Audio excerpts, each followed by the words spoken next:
ओम नमो भगवते वासुदेवाय। निर्जला एकादशी व्रत कथा। निर्जला एकादशी को सभी एकादशियों में सबसे श्रेष्ठ माना गया है। ये ज्येष्ठ मास के शुक्ल पक्ष की एकादशी को आती है। इसे भीमसेनी एकादशी या पांडव एकादशी भी कहा जाता है।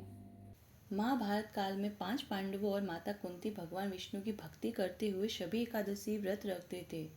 लेकिन भीम को अत्यधिक भूख लगती थी। वे एक दिन भी बिना भोजन के नहीं रह पाते थे। भीम ने अपने गुरु वेद व्यास से कहा, मैं सभी एकादशी व्रतों का फल प्राप्त करना चाहता हूँ, लेकिन भूख के कारण हर महीने 2 बार उपवास नहीं कर सकता।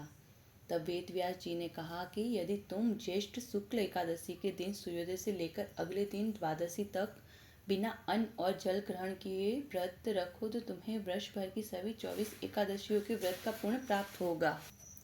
वेद व्यास जी की आज्ञा से भीम ने यह कठिन व्रत किया। भगवान विष्णु उनकी भक्ति और तपस्या से प्रसन्न हुए तथा उन्हें सभी एकादशी व्रतों का फल प्रदान किया। तभी से यह व्रत निर्जला एकादशी के नाम से प्रसिद्ध हुआ।